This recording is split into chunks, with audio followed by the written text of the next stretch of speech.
तो चलिए बढ़ते हैं आज की कहानी की ओर। दोस्तों, आज की हमारी ये कहानी एक ऐसे इंसान की है जो बचपन से जवानी तक ईमानदारी से कड़ी मेहनत करके अपने अमीर बनने के सपने को पूरा करना चाहता था, लेकिन वो इसमें असफल रहा। आखिर में तंग आकर उस इंसान ने काली शक्ति या फिर यूं कहें कि तंत्र मंत्र के रास्ते अपनाए अमीर बनने के लिए। और उसके बाद जो उस इंसान के साथ हुआ तो उसने उसकी पूरी जिंदगी को बदल कर ही रख दिया।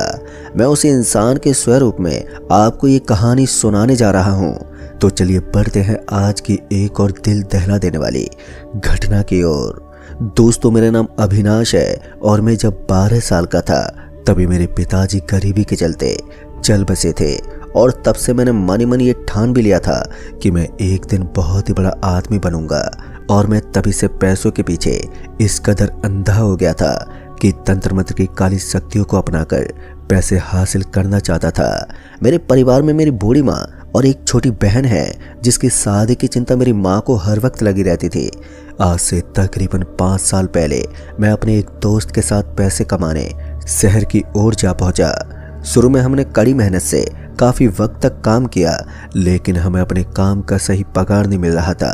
दरअसल मेरे और मेरे दोस्त विशाल का ठेकेदार बहुत ही लालची किस्म का आदमी था। इस वजह से हमने वहां पर काम करना छोड़ दिया और हम एक नए काम की तलाश में वहां से निकल गए। मेरे दोस्त विशाल को शॉर्टकट तरीके से पैसे कमाने का भूत सवार हो गया था। एक दिन हम अपने कमरे में बैठे पैसे कमाने के नए नए तरीकों के बारे में आपस में बात ही कर रहे थे कि तभी विशाल ने एक अजीब तरह की बात मुझसे कही यार, कुछ ऐसी साधनाएं हैं जो हमें करोड़ों की संपत्ति दे सकती हैं। और विशाल ने आगे बताते हुए कहा कि मेरे एक चचेरे मामा एक बहुत ही बड़े तांत्रिक हैं, अब वही कोई उपाय हमें बता सकते हैं। विशाल की बात सुनकर मैं दंग रह गया। मुझे उसकी कही गई सभी बातें एक मजाक के समान ही लग रही थी। विशाल की बात पर मैंने हंसते हुए कहा, अबे यार, तूने चढ़ा रखी है क्या विशाल? क्या नाप से नाप बातें किए जा रहा है? तुझे पता भी है कि तू क्या कह रहा है? ऐसा कैसे हो सकता है?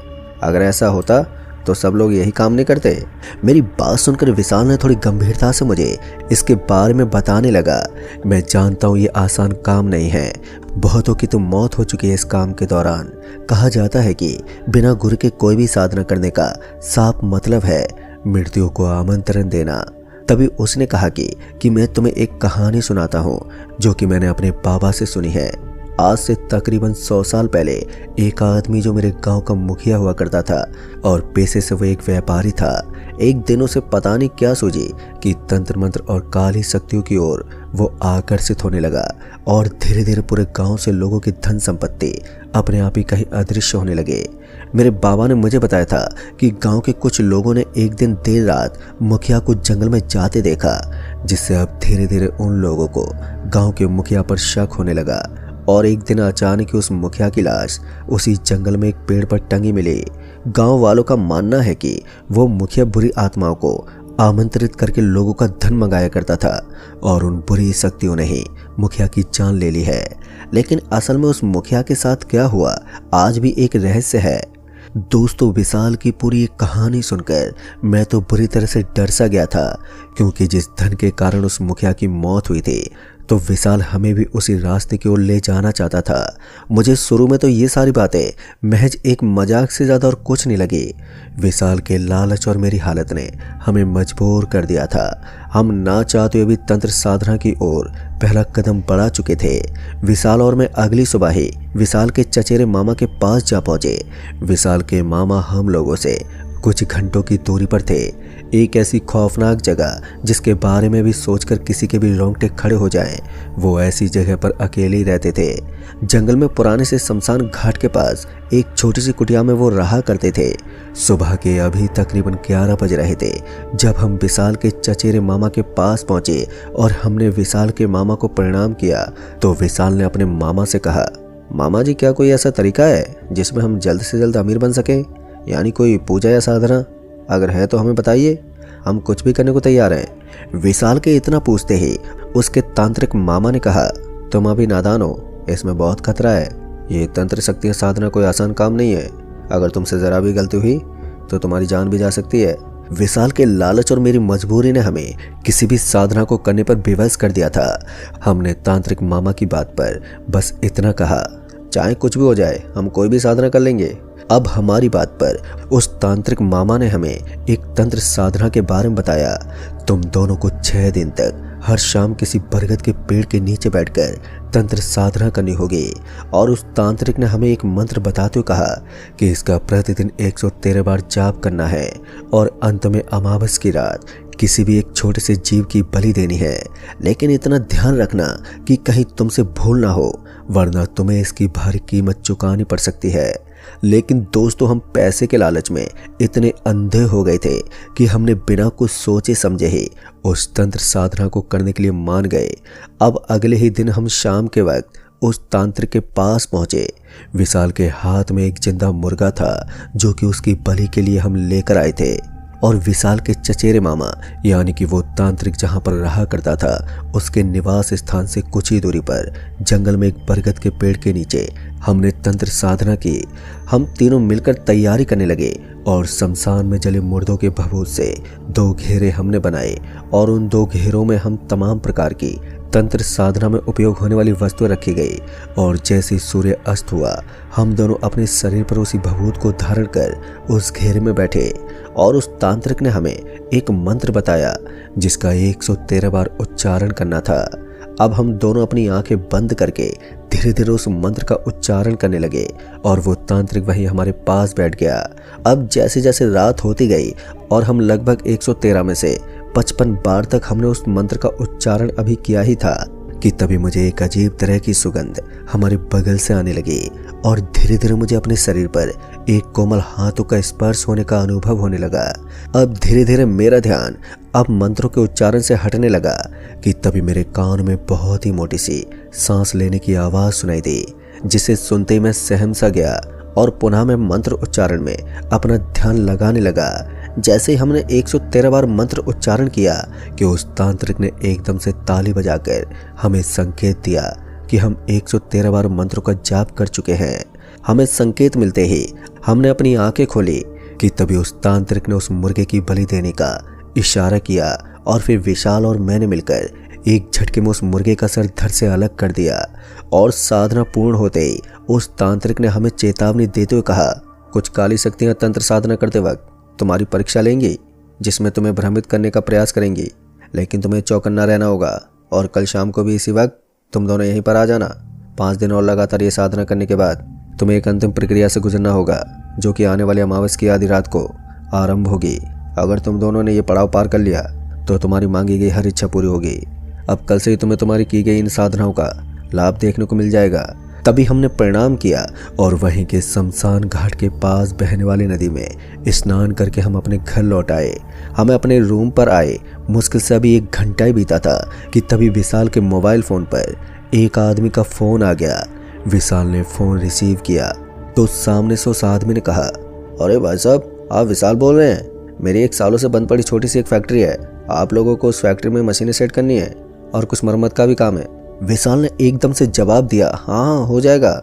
और उस आदमी ने विशाल को कल कुछ पैसे एडवांस देने को कहा।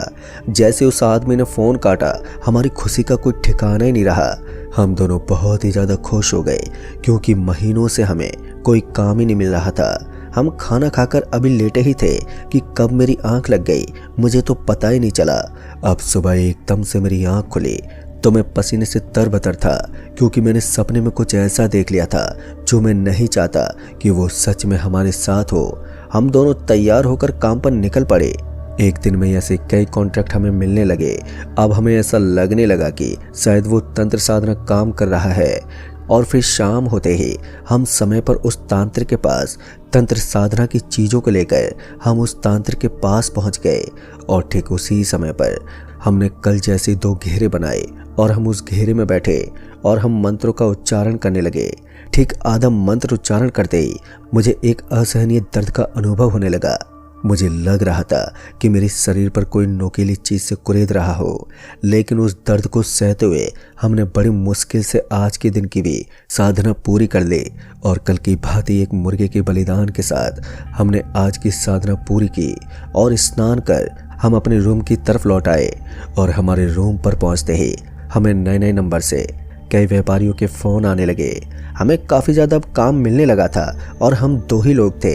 इस वजह से हमने अपने गांव के कुछ 5 दोस्तों को अपने पास बुलाया। धीरे धीरे हमने बड़ी मुश्किल से वो 5 दिन की तंत्र साधना पूरी की और फिर इसी दौरान हमने बीते 5 ही दिनों में काफ़ी पैसे भी कमा लिए थे और अभी हमारे पास और भी काम बचे हुए थे। आज हम लोगों की 6वीं तंत्र साधना का दिन था। हर रोज की तरह आज शाम भी हम उसी वक्त पर उस तांत्रिक के पास पहुंचे। इन बीते 5 दिनों में हमने जैसे भभूत का घेरा बनाया, ठीक उसी प्रकार आज भी हमने वैसा ही घेरा बनाया और हम उस घेरे में बैठे कि तभी विशाल के चचेरे मामा यानी कि उस तांत्रिक ने कहा, आज मैं तुम्हें कोई संकेत नहीं दूंगा, आज तुम्हें खुद ही उस साधना को पूरा करना है। एक बात का ध्यान रखना, आज वो काली शक्तियां तुम पर हावी होने का पूरा प्रयास करेंगी, लेकिन तुम लोग अपने आप पर काबू रखना, मैं यहीं पर हूँ। अब उस तांत्रिक के इतना कहते ही हमने अपना मंत्र उच्चारण शुरू कर दिया। जैसे जैसे हमारे मंत्र उच्चारण करने की संख्या बढ़ती गई तो वैसे ही हमारी सहनशीलता कमजोर होने लगी। मुझे ऐसा लग रहा था कि मेरे आसपास कोई और भी है जो मुझे घूर रहा है। मुझे अपने शरीर पर कभी असहनीय दर्द महसूस होता तो कभी ऐसा लगता कि कोई मुझ पर चाकू से घोंप रहा है। बड़ी मुश्किल से हम मंत्र उच्चारण करके अंत तक पहुंचे थे कि तभी अचानक ही एकदम से विशाल की चीख निकल गई और वो उठकर घेरे से बाहर निकल गया, जिसकी वजह से आज की हमारी तंत्र साधना खंडित हो गई। जिस पर उस तांत्रिक ने कहा, घोर अनर्थ, ये क्या हो गया? अब वो तुम्हें नहीं छोड़ेगी। आने वाली अमावस की रात तुम दोनों की आखिरी तंत्र साधना थी, लेकिन आज की साधना खंडित होने की वजह से वो शक्तियां जिनके बदौलत तुम दोनों को धन की प्राप्ति हो रही थी, वही तुम्हें अपने साथ ले जाने के लिए तुम दोनों की मृत्यु का प्रयत्न करेंगी और तुम्हें तुम्हारे जीवन की गलतियों का एहसास अनुभव कराएंगे, जिसकी वजह से तुम खुदकुशी करने पर मजबूर हो जाओगे। अब हम दोनों उस तांत्रिक के पैरों में गिर गए और इस समस्या से निकलने का निवारण पूछने लगे। उस तांत्रिक ने हमसे कहा, मैं आने वाली अमावस की रात तक तुम्हारी कोई मदद नहीं कर सकता, तुम्हें खुद पर काबू रखना होगा। अगर आने वाली अमावस की रात तक तुम दोनों जीवित बच जाते हो तो इस तंत्र साधना की प्रायश्चित करने के लिए एक हवन होगा, जिसमें तुम अपनी गलतियों की क्षमा मांगोगे। उसके पश्चात इन काली शक्तियों से तुम मुक्त हो पाओगे। इतना सुनते ही हम अपने रूम पर लौट आए और आने वाली अमावस की रात का इंतजार करने लगे। आज से मात्र 4 दिन बाद ही अमावस्या की रात थी।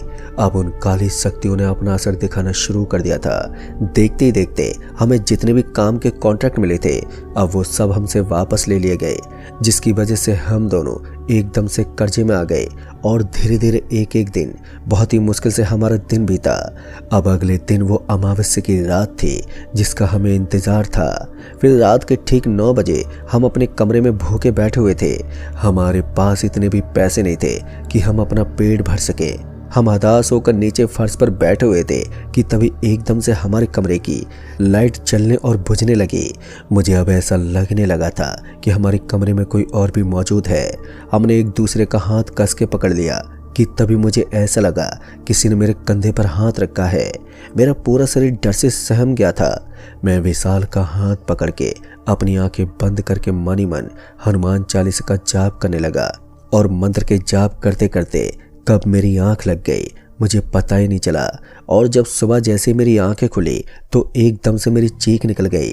दरअसल मैंने देखा कि विशाल ने कमरे में लगे पंखे से फांसी लगा ली थी। विशाल की हालत देखकर मैं वहीं पर फूट फूट कर रोने लगा और अपने आप को कोसने लगा कि काश इस तंत्र साधना को हमने नहीं किया होता। विशाल की लाश को मैं उसी तांत्रिक के पास ले गया। आज अमावस की रात थी तो उस तांत्रिक ने मुझसे कहा, अब तुम्हें अकेले ये प्रक्रिया पूर्ण करनी होगी। उसी शमशान घाट के पास भभूत के 2 घेरा बनाकर एक में विशाल का शव था और एक में मैं। जैसे जैसे उस तांत्रिक ने कहा तो वैसे वैसे मैं करने लगा और कुछ निरंतर मंत्रों का जाप करने के बाद उस तांत्रिक और मैंने हवन की प्रक्रिया को पूर्ण किया और मैं उन शक्तियों से अपनी गलती की क्षमा मांगने लगा।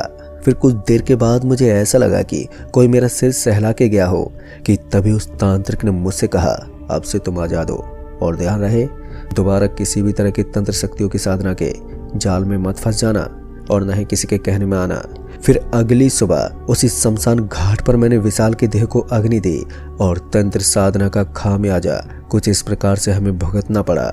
तो दोस्तों इस कहानी में बस इतना ही। कहानी आपको पसंद आई हो तो वीडियो को लाइक शेयर कमेंट ज़रूर कर दें और साथ ही चैनल पर अगर नए हैं तो चैनल को भी सब्सक्राइब ज़रूर कर दें। तो मैं जल्दी मिलूंगा ऐसी एक और नई डरावनी कहानी के साथ। तब तक के लिए हर हर महादेव।